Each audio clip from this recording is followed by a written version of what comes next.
Good morning student.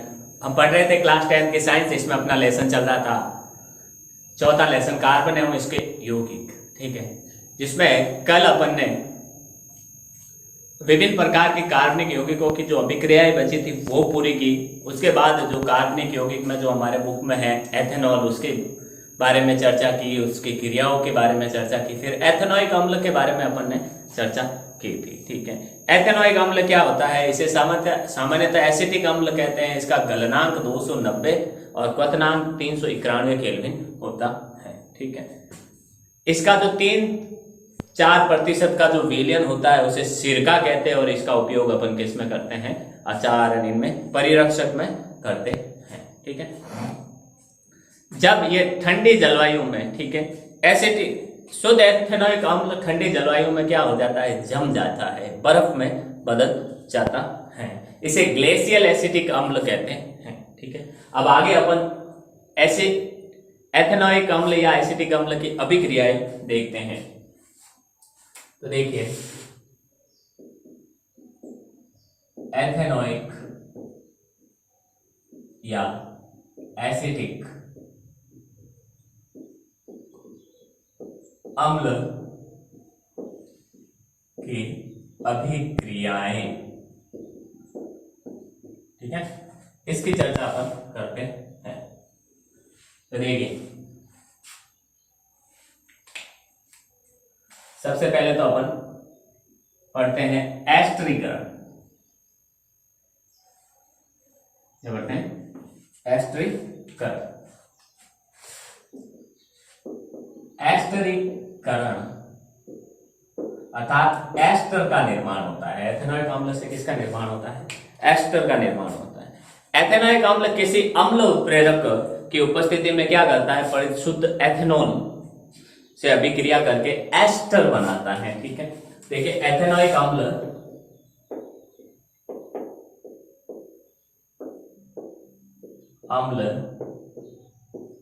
किसी अम्ल उत्प्रेरक की उपस्थिति में एथेनॉल से अभिक्रिया करके एस्टर बनाता है। क्या बनाता है? एस्टर बनाता है, ठीक है। अर्थात अपन ने जो पहला यौगिक पढ़ा एथेनॉल और इस एथेनॉइक अम्ल की आपस में क्रिया करवाते हैं, ठीक है। तो देखिए, जैसे एग्जाम्पल देखिए, CH3COOH, ठीक है, ये तो हो गया एथेनॉइक अम्ल, ठीक है। दूसरा हो गया हमारे पास CH3CH2OH। इसकी जब आपस में अपन क्रिया करवाते हैं तो क्या बनता है? तो बनता है हमारा एस्टर, ठीक है। कैसे? देखिए, CH3CO, ठीक है, डबल बॉन्ड यहां से O, C double bond O, फिर बनता है CH2CH3, ये बनता है, ठीक है।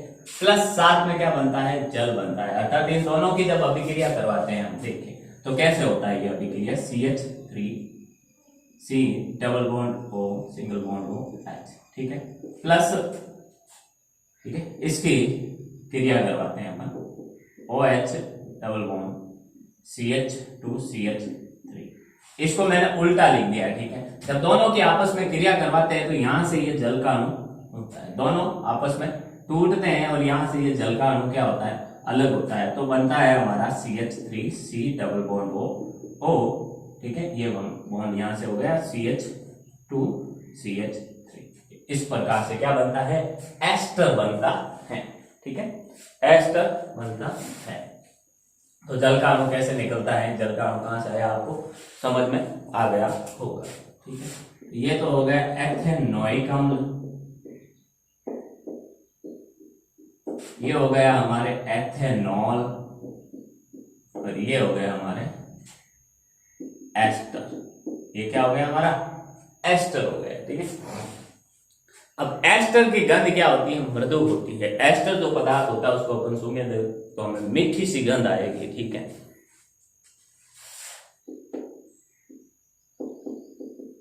एस्टर की गंध मृदु होती है। कैसी होती है?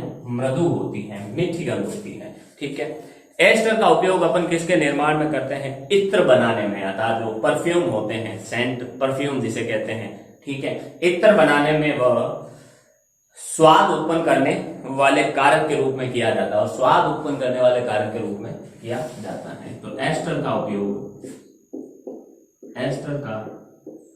उपयोग इत्र बनाने, अर्थात जो परफ्यूम होता है वो इत्र, सेंट, इत्र बनाने तथा स्वाद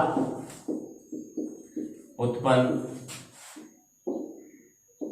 करने वाले कारक के रूप में करते हैं। इत्र बनाने व स्वाद उत्पन्न करने वाले कारक के रूप में अपन क्या करते हैं? इसका उपयोग करते हैं। ठीक है, जब अपन क्या करते हैं? NaOH से क्रिया कर एस्टर क्या करता है? पुनः अल्कोहल व कार्बोक्सिलिक अम्ल में बदल जाता है। ठीक है, अर्थात जब अपन एस्टर की NaOH से क्रिया करवाते हैं तो ये पुनः किस में बदल जाता है? एथेनॉल। ठीक है, अल्कोहल और कार्बोक्सिलिक अम्ल का जो सोडियम लवण होता है बनाता है, इस अभिक्रिया को अपन साबुनीकरण कहते हैं। जो कार्बोक्सिलिक अम्ल होता है वो साबुन का, सोडियम का जो कार्बोक्सिलिक लवण होता है, ठीक है, या कार्बोक्सिलिक अम्ल का जो सोडियम लवण होता है वो साबुन कहलाता है। ठीक है, अर्थात इस एस्टर को NaOH में मिलाने से साबुन का निर्माण होता है, इसलिए इस अभिक्रिया को अपन क्या कहते हैं? साबुनीकरण कहते हैं। ठीक है, एस्टर की NaOH से क्रिया करवाने पर अल्कोहल तथा क्या बनता है? कार्बो ऑक्सिलिक अम्ल का सोडियम लवण बनता है, सोडियम लवण बनता है। अतः इसे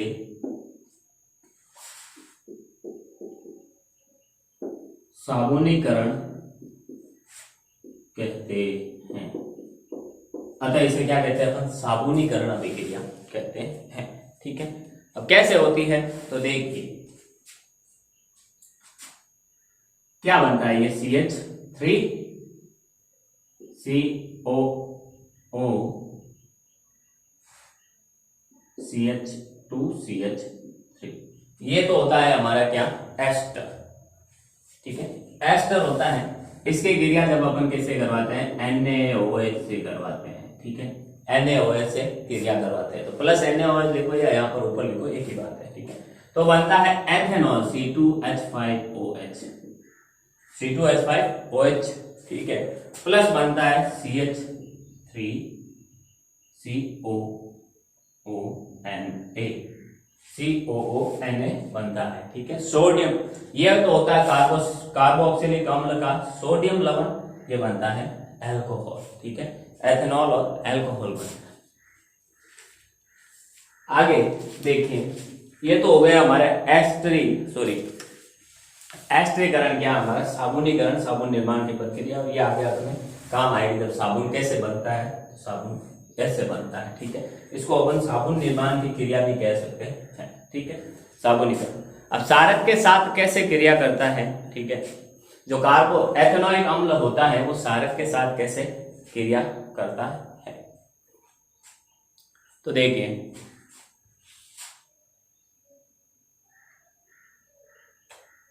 दूसरी क्षारक के साथ अभिक्रिया कैसे करता है, क्षारक के साथ कैसे अभिक्रिया करता है। तो क्षारक के साथ अभिक्रिया देखिए, क्षारक अर्थात NaOH, जब NaOH की क्रिया अपन किससे कराते हैं, CH3COOH, इस कार्बोक्सिलिक अम्ल से करवाते हैं अर्थात एथेनोइक अम्ल से करवाते हैं, ठीक है। एथेनोइक अम्ल से करवाते हैं तो क्या होता है देखिए, फिर बनता है वही चीज CH3COONA अर्थात कार्बोक्सिलिक अम्ल का सोडियम लवण बनता है, प्लस बनता है H2O जल, इससे बाहर निकल जाता है, ठीक है। ये इधर से OH निकल जाता है और इधर से H निकल जाता है, H और OH आपस में क्रिया करके जल बना लेते हैं, पीछे जो भी बचता है वो आपस में जुड़ जाता है, ठीक है। कार्बोनेट और हाइड्रोजन कार्बोनेट के साथ कैसे क्रिया करता है आगे, इसकी क्रिया देख रहे हैं हम एथेनोइक अम्ल की। कार्बोनेट व हाइड्रोजन कार्बोनेट के साथ अभिक्रिया, कार्बोनेट और हाइड्रोजन कार्बोनेट के साथ अभिक्रिया करके ये क्या बनाता है, तो देखिए ये तो हो गया CH3COOH, ठीक है, एथेनोइक अम्ल, ठीक है। एथेनोइक अम्ल की क्रिया जब अपन कार्बोनेट से करवाते हैं Na2CO3, ठीक है, Na2CO3 से करवाते हैं तो फिर बनता तो वही है सोडियम लवण कार्बोनेट का 2CH3COONA, ठीक है, कार्बन लवण बनता है, पर इस बार साथ में जल और जल के साथ कार्बन डाइऑक्साइड गैस भी बनती है, वही क्रिया कार्बन डाइऑक्साइड गैस भी इसमें बदलती है, ठीक है। जल तो बनता ही है, जल के साथ क्या बनती है, कार्बन डाइऑक्साइड गैस भी बनती है, ठीक है।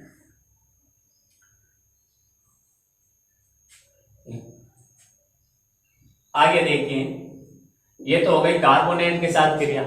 बाई कार्बोनेट या हाइड्रोजन कार्बोनेट के साथ क्रिया कैसे करता है, तो देखिए CH3COOH, ठीक है, प्लस इसकी क्रिया NaHCO3, हाइड्रोजन बाई कार्बोनेट, ठीक है, NaHCO3 से क्रिया करता है, बनाता तो वही है CH3COONA, ठीक है, सोडियम लवण प्लस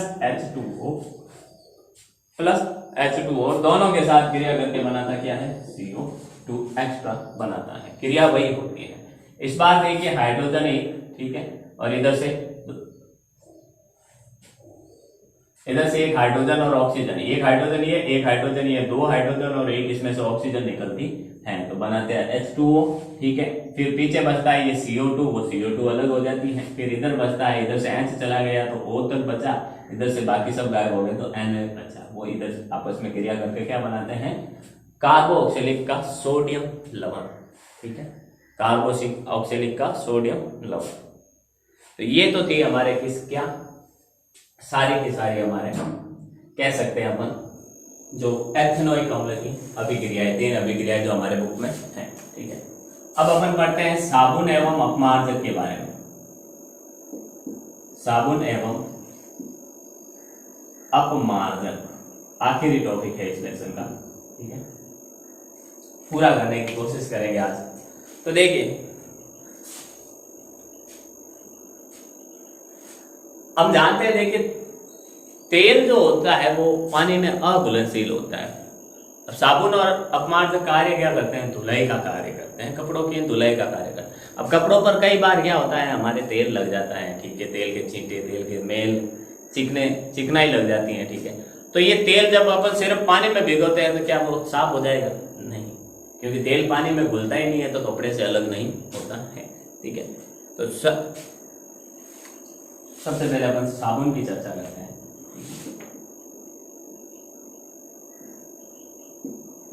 अब साबुन का निर्माण कैसे होता है, अगर आप ये देखना चाहते हैं तो ये देखिए, एस्टर की अभिक्रिया, ठीक है। एस्टर की अभिक्रिया किससे करवाते हैं अपन, NaOH से करवाने पर क्या होता है, NaOH से करवाने पर अल्कोहल तथा कार्बोक्सिलिक अम्ल के सोडियम लवण बनता है, ठीक है।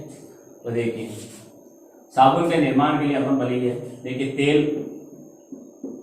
पानी में अघुलनशील होता है, ये हमें पता है, अघुलनशील होता है, तेल पानी में अघुलनशील होता है। ठीक है, साबुन का निर्माण कैसे होता है तो इस पर भी अपन देख लेते हैं। ठीक है, वही भले अभिक्रिया लिख लेते हैं अपन, ये एस्टरीकरण हुआ, सॉरी साबुनीकरण, साबुन निर्माण की प्रक्रिया को क्या कहते हैं, साबुनीकरण कहते हैं। इसमें देखिए एस्टर CH3COO C2H5, ठीक है, प्लस इसकी अभिक्रिया अपन किससे करवाते हैं, NaOH से करवाते हैं। ठीक है, तो बनता है हमारा C2H5OH प्लस बनता है CH3COONA। ठीक है, ये होता है साबुन, ये हमारा एस्टर। ठीक है, जब एस्टर की अभिक्रिया NaOH सोडियम हाइड्रोक्साइड से करवाते हैं तो क्या बनता है, अल्कोहल प्लस साबुन बनता है। इस प्रक्रिया को, साबुन निर्माण की प्रक्रिया को क्या कहते हैं, साबुन निर्माण की प्रक्रिया को साबुनीकरण कहते हैं। ठीक है, अपन लैंग्वेज में लिख सकते हैं, जब एस्टर की क्रिया सोडियम हाइड्रोक्साइड क्षारक से करवाई जाती है तो क्या बनता है हमारा अल्कोहल, और साथ में कार्बोक्सिलिक अम्ल का जो सोडियम या पोटेशियम लवण बनता है। अगर इसके क्षारक के अलावा NaOH की जगह KOH करवा दे, पोटेशियम हाइड्रोक्साइड, तो यहाँ बनेगा K लग जाएगा। ठीक है, सोडियम की जगह, तो वो पोटेशियम लवण बन जाएगा, वो भी साबुन ही होता है। ठीक है, अब साबुन के अणु, ये साबुन का जो एक अणु है ये बहुत लंबी श्रृंखला वाले कार्बोक्सिलिक अम्लों के सोडियम तथा पोटेशियम लवण होते हैं। ठीक है, यहाँ पर सोडियम या पोटेशियम हो सकता है। ठीक है, तो साबुन के एक के अणु, साबुन के अणु लंबी श्रृंखला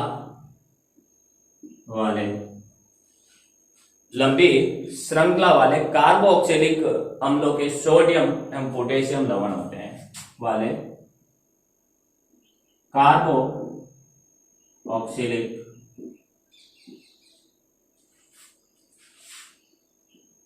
अम्लों के सोडियम तथा पोटेशियम लवण होते हैं। ठीक है,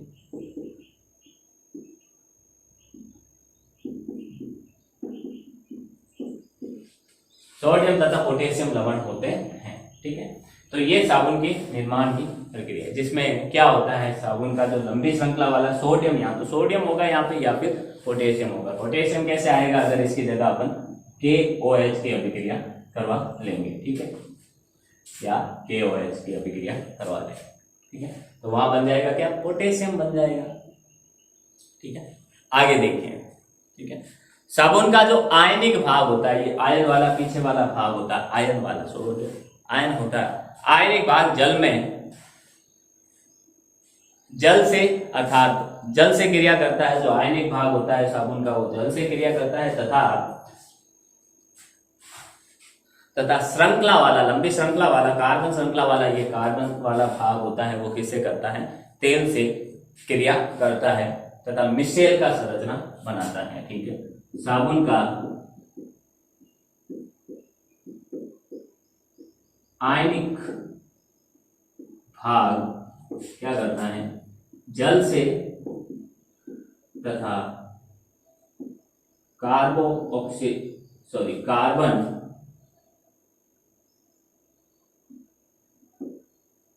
कार्बन श्रृंखला वाला भाग तेल से क्रिया करता है तथा मिशेल संरचना बनाता है। मिशेल संरचना बनाता है। मिसेल नामक संरचना बनाता है। ठीक है, तो स्क्रीनशॉट ले आप इसका। अब मिसेल कैसे बनता है वो अगर आप आगे देखेंगे। ठीक है, स्क्रीनशॉट ले पहले आप इसका।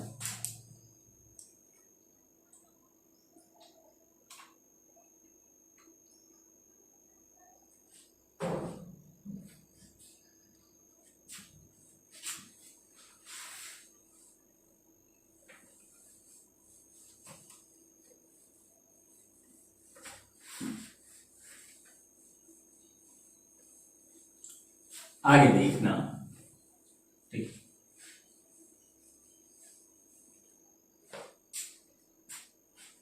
देखिए अणु का एक सिरा, अब ये जो साबुन का अणु होता है उसका एक सिरा तो किस तरफ होता है, तेल की तरफ, और आयनिक जो सिरा होता है वो जल की बाहर की ओर पानी में इमल्सन बनाता है। पानी बाहर की ओर होता है तथा इससे पानी में इमल्सन बनता है। कैसे देखिए, पहले इसको देख लेते हैं। साबुन का आयनिक भाग जल से तथा कार्बन श्रृंखला वाला भाग तेल से क्रिया करता है। ठीक है, तेल से क्रिया करता है। तो देखिए ये हमारा क्या है, ये मान लो हमारी तेल की बूंद है कोई। ठीक है,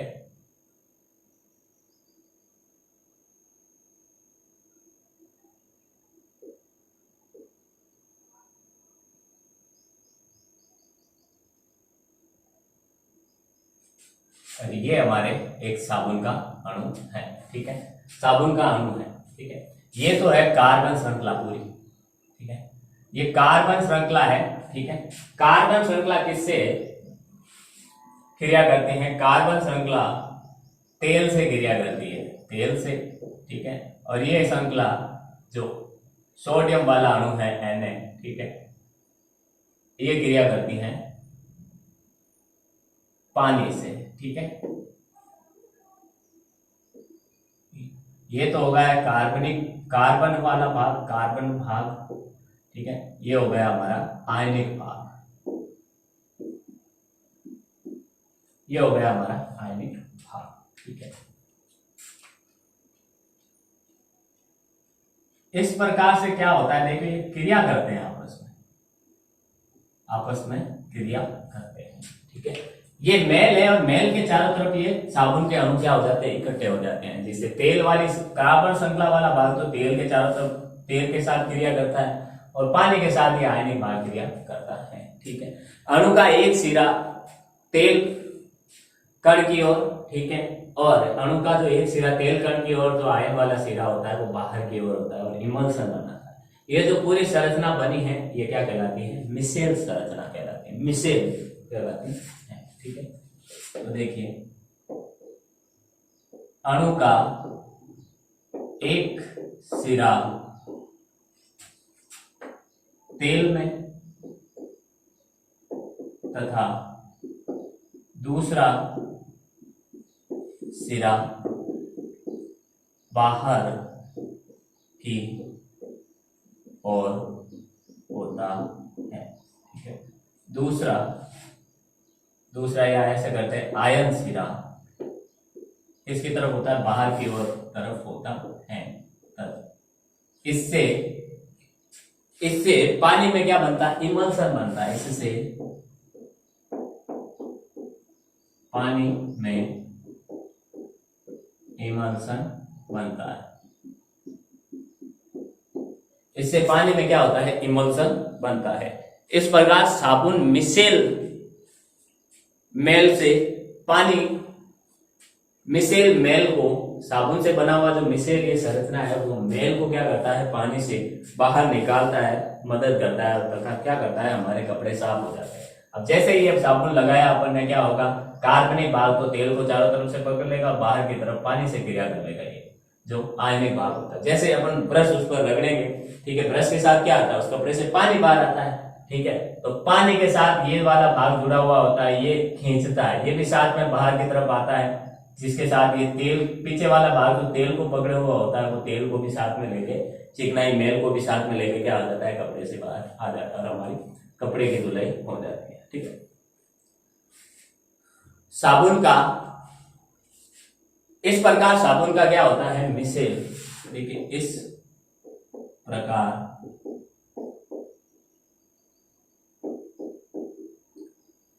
साबुन, मिसेल, मिसेल, साबुन, मिसेल,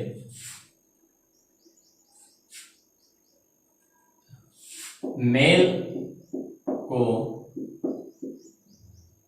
पानी से बाहर लाने में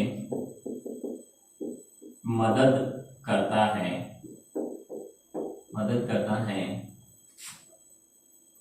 तथा हमारे कपड़े साफ हो जाते हैं। हमारे कपड़े क्या हो जाते हैं? साफ हो जाते हैं।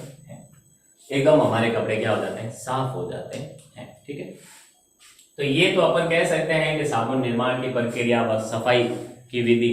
ठीक है, सफाई की विधि, ऐसे सवाल पूछे साबुन से सफाई किस प्रकार होती है, तो वो इस प्रकार से होती है, ये हमें बताना पड़ सकता है। ठीक है, अगर पूछ लें कि साबुन का निर्माण कैसे होता है, तो ये अभिक्रिया अपन को 2 नंबर के सवाल में पूछी जा सकती है। ठीक है, आगे देखिए, अब ये जो अभी अपन ने मिसेल पढ़ा है उसको थोड़ा डीपली पढ़ते हैं, क्योंकि मिसेल हर साल पूछे जाने वाला सवाल है। ठीक है, मिसेल हर साल पूछे जाने वाला सवाल है। ठीक है, तो मिसेल की संरचना, मिसेल निर्माण, मिसेल निर्माण किस प्रकार से होता है, इसकी अपन अच्छे से चर्चा करते हैं। ठीक है, देखिए मिसेल का निर्माण कैसे होता है। तो देखिए, साबुन में एक अणु में क्या होते हैं? 2 सिरे होते हैं। अभी अपन ने देखा साबुन के एक अणु में क्या होते हैं? 2 सिरे होते हैं। साबुन के एक अणु में 2 सिरे होते हैं। साबुन के एक अणु में क्या होते हैं? 2 सिरे होते हैं, हमें पता है। ठीक है, आगे देखिए, जल में विलय सिरा क्या कहलाता है? जल रागी। व हाइड्रोजन में हाइड्रोकार्बन या तेल या मेल में विलय सिरा क्या कहलाता है? जल विरागी कहलाता है।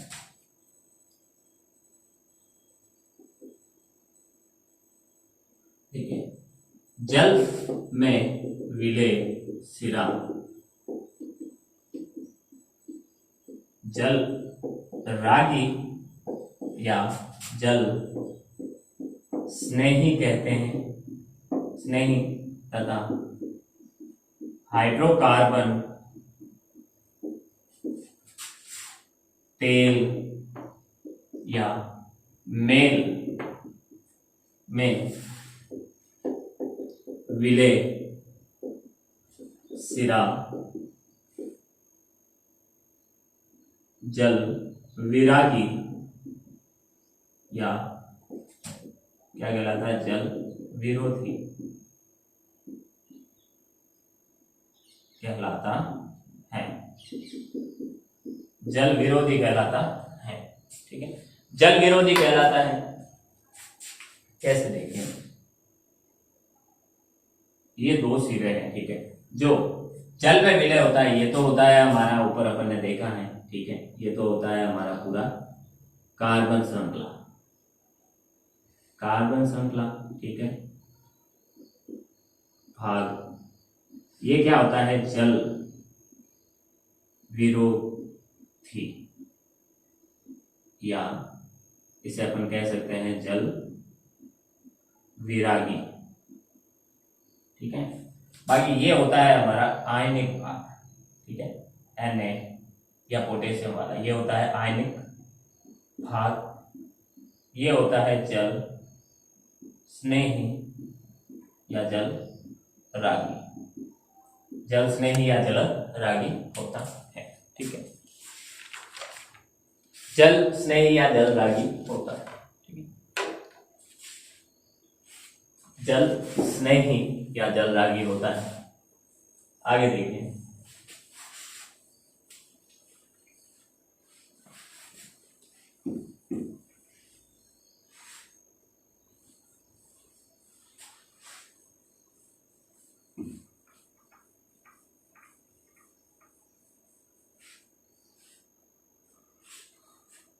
देखिए, मेल या तेल के चारों तरफ साबुन के अणु इस प्रकार व्यवस्थित हो जाते हैं, ठीक है, जैसे अपन ने यहाँ पर देखा है, मेल या तेल के चारों तरफ साबुन के अणु इस प्रकार व्यवस्थित होते हैं कि आयनिक सिरा तो क्या होता है, जल के अंदर, जबकि दूसरा हाइड्रोकार्बन सिरा जल के बाहर होता है।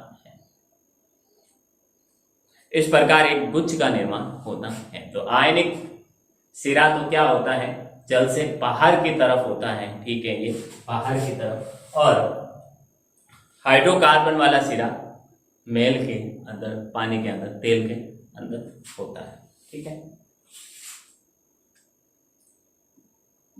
मेल या तेल के चारों तरफ साबुन के अणु इस प्रकार व्यवस्थित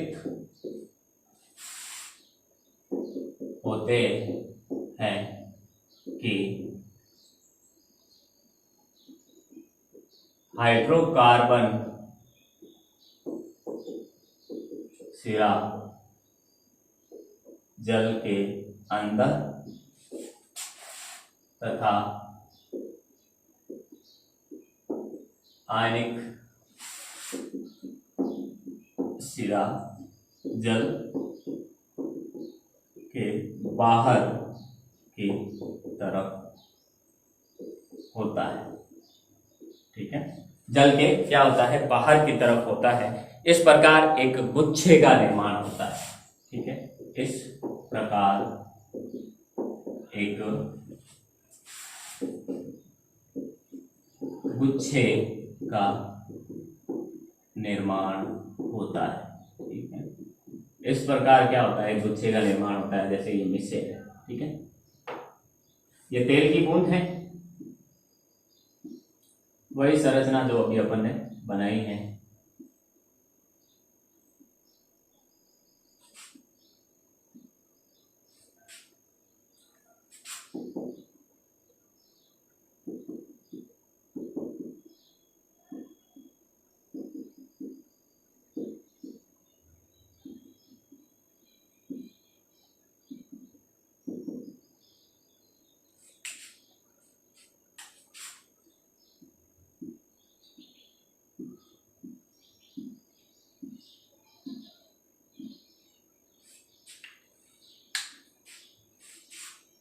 ठीक है, ये होता है मिश्रण, एक गुच्छे का निर्माण हो जाता है, ठीक है।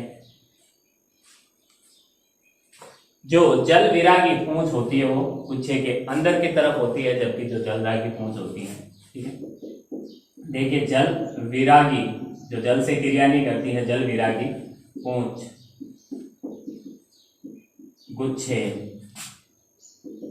के अंदर की तरफ तथा जल रागी सिरा गुच्छे के बाहर की तरफ होता है, बाहर की तरफ होता है। गुच्छे के क्या होता है, बाहर की तरफ होता है, ठीक है।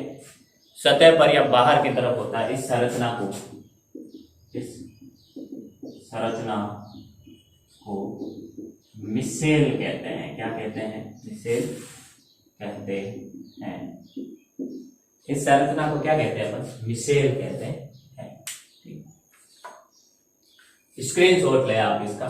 फिर आखिरी जो 10 लाइनें अपनी बची हैं, ठीक है, 10 लाइनों का टॉपिक अपमान, वो भी आज कंप्लीट कर लेते हैं और कल से नया लेसन स्टार्ट करेंगे।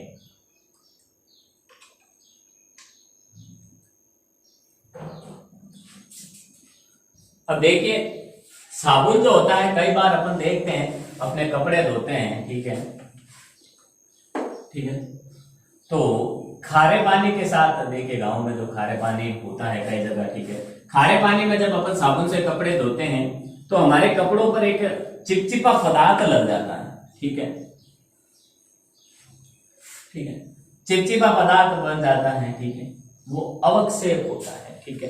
वो क्यों होता है? क्योंकि साबुन खारे जल के साथ अभिक्रिया करके क्या बनाता है? एक अघुलनशील पदार्थ बनाता है जिसका नाम है जो अवक्षेप होता है। ठीक है। साबुन कठोर जल में जो उपस्थित कैल्शियम और मैग्नीशियम लवणों से अभिक्रिया करके क्या करता है? अघुलनशील अवक्षेप बनाता है। ठीक है। इसलिए हमें अधिक मात्रा में साबुन लगाना पड़ता है, तो उसको सफाई करने के लिए और साबुन लगाना पड़ता है। ठीक है। अगला हमारा टॉपिक है अपमार्जक।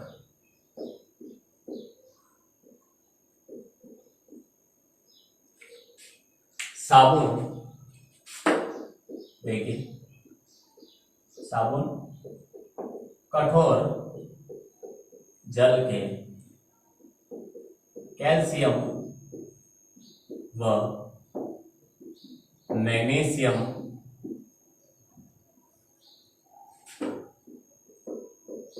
लवणों से क्रिया करके एक अघुलनशील पदार्थ या अवक्षेप बनाता है।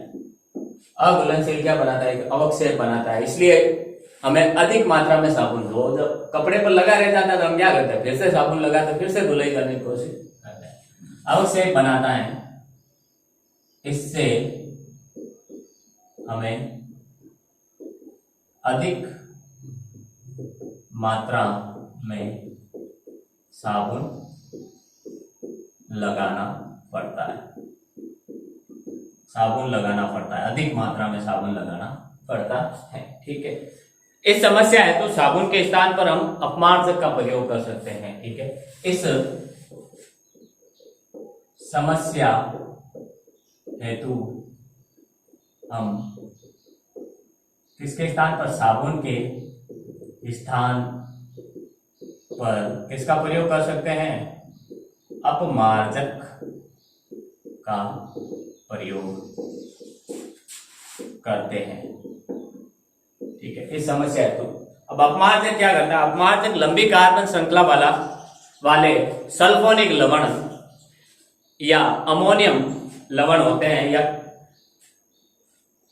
जो क्लोराइड ब्रोमाइड आयनों के साथ बनते हैं। ठीक है। जो क्लोराइड और ब्रोमाइड आयनों के साथ बनते हैं। ठीक है। ये अपमार्जक क्या होते हैं? लंबी कार्बन श्रृंखला वाले सल्फोनिक या अमोनियम लवण होते हैं जो क्लोराइड और ब्रोमाइड आयनों के साथ बनते हैं। अपमार्जक क्या होते हैं? देखिए, अपमार्जक लंबी कार्बन श्रृंखला वाले सल्फोनिक या अमोनियम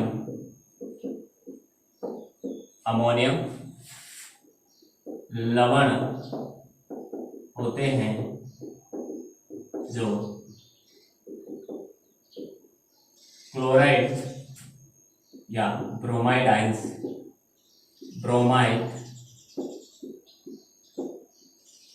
आयन के साथ बनते हैं। क्लोराइड या ब्रोमाइड आयन के साथ क्या होते हैं? बनते हैं। ठीक है। इन यौगिक का जो आवेशित सिरा होता है, अब क्लोरीन तो क्या होता है? माइनस वाला सिरा होता है। ठीक है। तो इनका जो आवेशित सिरा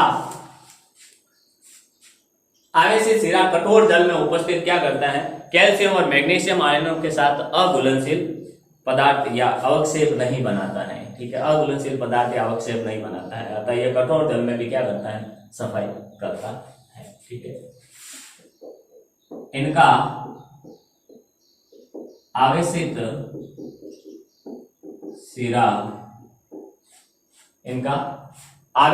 सिरा कठोर जल में उपस्थित कैल्शियम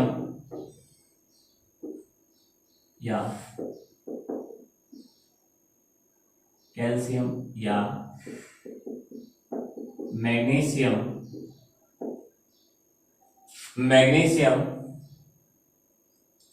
आयनों के साथ आयनों के साथ अघुलनशील पदार्थ नहीं बनाता है, नहीं बनाता है, ठीक है, नहीं बनाता है। अतः कठोर जल में भी ये सफाई करता है। अतः